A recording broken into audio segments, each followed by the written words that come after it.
Selamat siang. Sekarang kita akan Selamat siang. melakukan wawancara religion dan di kelompok kami saya Daisy, saya Irena Nadia dan kami bersama Susu Bumi. Bumi. Ya. Jadi kita lanjut ke pertanyaannya. Jadi mungkin pertanyaan pertama itu bagaimana dalam agama Buddha bisa memandang perasaan sakit hati seperti apakah itu wajar, dosa atau ujian spiritual? Oke. Sakit hati itu biasanya kan muncul karena kita tidak sesuai dengan apa yang kita inginkan, ya. Jadi dalam agama Buddha sakit hati itu dikenal sebagai salah satu dari 8 kondisi dunia yang pasti kita alami. Nah, jadi kenapa bisa timbul begitu? Ya, contoh kasus banyak. Berkumpul dengan yang tidak kita sukai, itu bisa bikin sakit hati. Berpisah dengan yang dicintai, itu juga bisa bikin sakit hati. Mengalami kerugian, sakit hati juga. Sakit hati juga. Nah, jadi pola-pola umum yang membuat kita menjadi sakit hati itu karena memang di dalam agama Buddha dikatakan hidup itu tidak sempurna. Jadi tidak selalu sesuai dengan apa yang kita inginkan. Nah, makanya dalam agama Buddha yang diajarkan sejak dulu oleh Buddha-Buddha zaman lampau, Buddha-Buddha yang sekarang dan Buddha yang akan datang itu cuma 4 hal. Jadi ada duka, tidak memuaskan, tidak sempurna. Nah, itu yang bisa bikin orang sakit hati. Kemudian ada sebabnya. Kenapa kita bisa sakit hati? Kira-kira menurut kalian kenapa? Karena keinginan terlalu banyak. Ya, kalau orang punya rasa puas, maka dia susah untuk sakit hati. Oke. Kemudian ada akhir dari duka. Jadi ada sebab, ada duka, ada sebab, ada akhir, ada jalan untuk mengakhiri. Seperti itu. Ya. Oke, itu dulu di awal. Jadi kenapa bisa sakit hati? Ya karena tidak sesuai dengan ekspektasinya orang. Seperti itu. Jadi mungkin pertanyaan kedua itu apakah memendam sakit hati termasuk hal yang dilarang atau dianjurkan dan mungkin bagaimana cara mengatasinya? Oh, itu pertanyaan bagus sekali. Ya. Jadi begini. Sakit hati itu kalau dalam Abhidhamma diajarkan sebagai timbul karena akar dari kebencian kita. Kebencian atau dari akar keserakahan. Contoh tadi kan sudah dibilang berpisah dengan yang dicintai. Berpisah dengan dicintai kita sakit hati enggak? Sakit hati. Kenapa bisa sakit hati? Karena keserakahan kita untuk selalu berkumpul dengan orang yang kita cintai. Padahal belum tentu itu terjadi terus. Ya, satu waktu kira-kira kalau kalian orang yang kalian paling cintai, paling sayangi siapa? Papa, mama kan? Apakah bisa berkumpul terus? Tidak bisa. Satu waktu kita akan berpisah. Ya, nah itulah disebut duka yang kembali tadi itu. Duka tidak sempurna. Nah, sakit hati bisa terjadi gara-gara itu.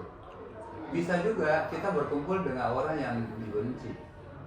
Nah, itu timbul kenapa? Karena kita punya akar kebencian dalam diri kita. Jadi, kalau ini orang aduh menjengkelkan, bla bla bla bla bla, kita tidak suka. Nah, ketika timbul sakit hati, apakah kita harus memendam atau melampiaskan atau menerima? Nah, ini. Jadi ketika kita bertemu indera kita kan ada 6. Kalau di biologi kita diajar berapa? 5 ya. Nah, 5 indera yang berhubungan dengan dunia luar dan 1 indera yang menangkap 5 masukan dari indera ini, itu disebut batin. Ya. Nah, biasanya setelah kita kontak dengan dunia luar, maka barulah perasaan itu bisa muncul. Ya. Nah, perasaan bisa muncul, di situ ada perasaan senang, sakit, dan tadi sakit hati dan netral.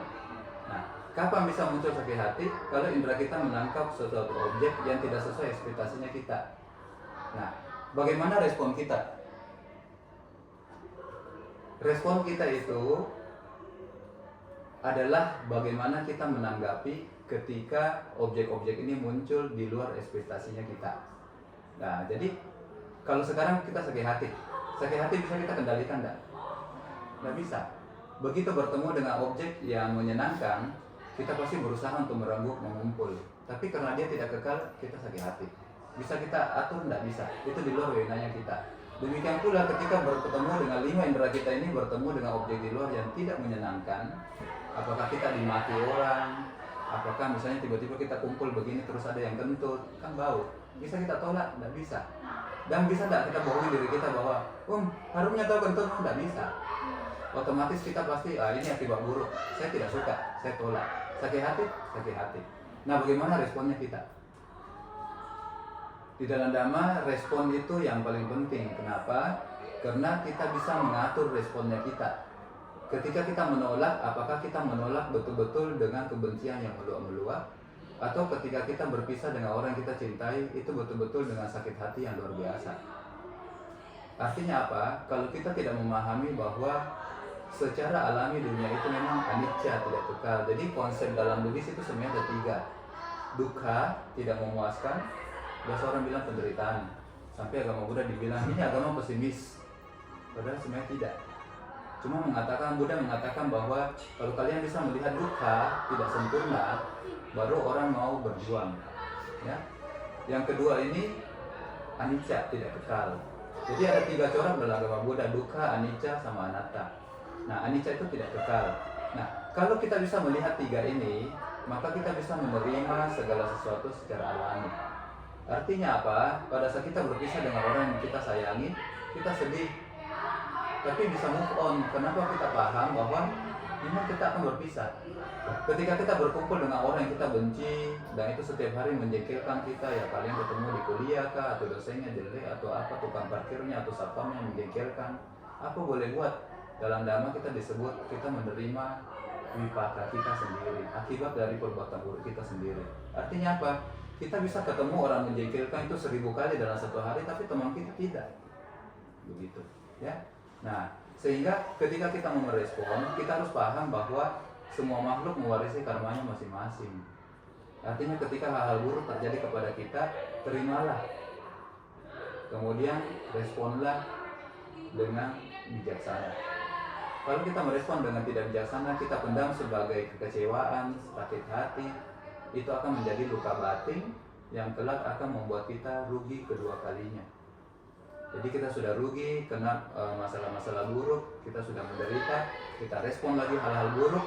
Dalam Dhamma, dalam agama Buddha, ketika kita respon berarti kita tanam sebab yang baru.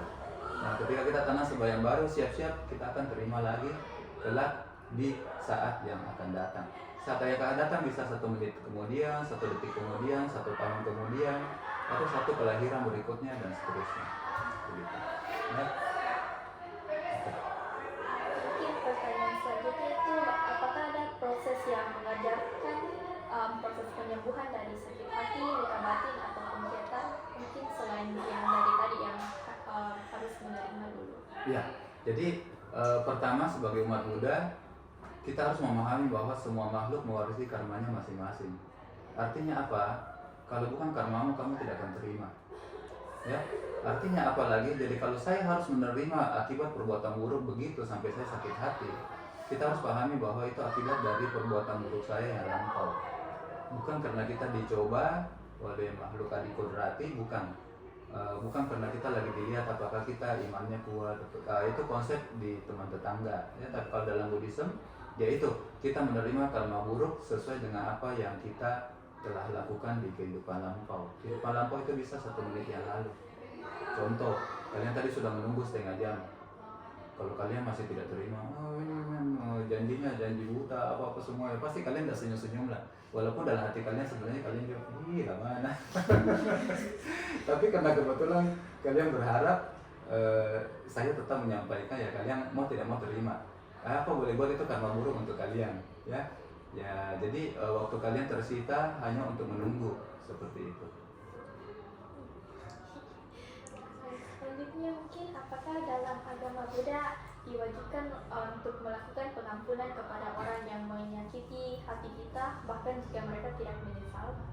Bagus sekali, itu bagus sekali. Jadi begini, saya angkat sebentar. Boleh? Oh, sudah direkam, Cek? Harus dulu.